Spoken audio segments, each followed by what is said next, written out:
haweenka dunidu waa halbowlaha shucuubta caalamka. haweenku waa xubinta ugu muhiimsan dunida oo dhan. haween la'aan waa nolol la'aan. daraasad cilmiyeed ay si wada jira u sameeyeen Oxfam iyo SSWC ayaa lagu eegay kaalimaha haweenku kaga jiraan tacliinta, siyaasadda, shaqada iyo kabista dhaqaalaha qoyska. waxbarashada haweenka Soomaaliyeed ayaan ahayn heerkii loo baahnaa marka loo eego kaalinta waxbarashada ragga. inkasta oo goobaha waxbarashada laga helayo dumar da' walba leh, haddana wuu hooseeyaa nambarka ama heerka waxbarasho ee haweenka Soomaaliyeed. nooca waxbarasho ee ay gabadhu baratay ayaa go'aamisa shaqada ay heli karto, iyadoo haweenka haysta shaqada rasmiga ay yihiin kuwa leh tacliin sare. caqabadaha ugu badan ee halakeeyay haweenka Soomaaliyeed dhanka waxbarashada ayaa loo aaneeyaa burburka dalka ku yimid iyo waalidiinta qaar oo ka gaabiyey ka taageeridda gabadhooda dhanka waxbarashada. laakiin hadda waxaa jirta rajo muujinaysa in la helo haween tacliin leh oo kaalin ka qaadan kara horumarka dalka iyo dadkaba.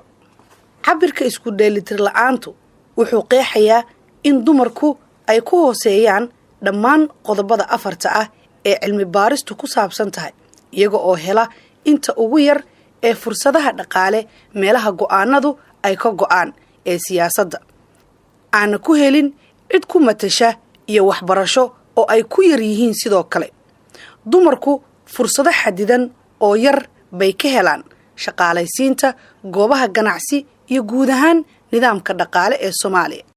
haweenka Soomaaliyeed waxa ay ka qayb qaataan ganacsiga ayagoo dalka ku soo kordhiya nidaam kasta oo ganacsi walow aysan gaarsiisanayn heerkii loogu talagalay. dunida waxaa ka jira tartan iyo door muuqda oo siyaasadeed, taasoo bulsho waliba ay ku qiimaysan tahay. Soomaaliya oo ka mid ah dalalka caalamka waxaa ka jira isku dheelitir la'aan wadaag siyaasadeed ee ay ku dhaqmaan shucuubta caalamka. haweenka Soomaaliyeed ee ku jira siyaasadda waa tiro aad u yar marka loo eego qoondada ay raggu helaan, waxaana inta badan loo aaneeyaa raadadkii ay ku reebeen qabyaaladda, dagaalada iyo burburka ku yimid Soomaaliya. haweenku waxa ay xaq u leeyihiin ka qayb qaadashada mansiirka iyo siyaasadda dalka, waxayna sidoo kale kaalin ka qaadan karaan nabadeynta iyo xasiloonida dalka, waana waajib saaran haweenka Soomaaliyeed. matalaadda haweenka ee meelaha go'aanadu ka go'aan hadda waa tiro yar, laakiin bulshadu waxay isku raacsan tahay inay haweenku awoodaan kana qayb qaadan karaan dowladda.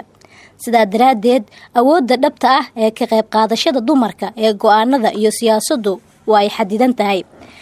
caqabadaha dumarka ka haysta inay siyaasadda galaan waxay salka ku haysaa dhowr qodob: aaminaad iyo dhaqan bulsheed oo dumarka ku koobaya in ay guryaha joogaan, dumarka oo aan lahayn raasamaal bulsheed, iyo dumarka oo ka aqoon hooseeya ragga. intaa waxaa sii dheer go'aanada bulshada quseeya badankii waxaa lagu gaaraa kulamo ay ragga oo kaliya isugu yimaadaan.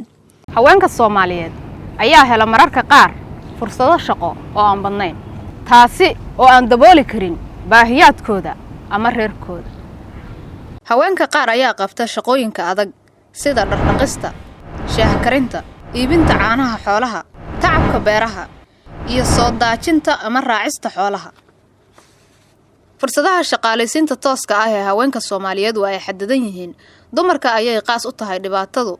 waxaa aad u badan dumarka aan shaqayn laakiin si dhab ah shaqo u raadinaya. tirada dumarka ee awoodda shaqo leh laakiin bilaa camalka ah ee weli shaqada raadinaya ayaa aad u badan. haweenku waxa ay u halgamayaan sidii ay u heli lahaayeen fursado shaqo, laakiin waxaa niyad jabinaya caadooyinka dhaqan bulsheed ee dumarka ku riixaya inaynan guryaha ka soo bixin. waxaa yar haweenka ganacsada marka loo eego ragga iyo kaalinta ganacsi ee ay ku jiraan, waxaana loo aaneynayaa in haweenku ka xishoodaan ama u arkaan mid aan ku habbooneen shaqada ganacsiga. walow ay taasi jirto, waxaa jira haween Soomaaliyeed oo abuuray ganacsiyo hana qaaday iyo kuwo yaryar oo weli u baahan garab istaag.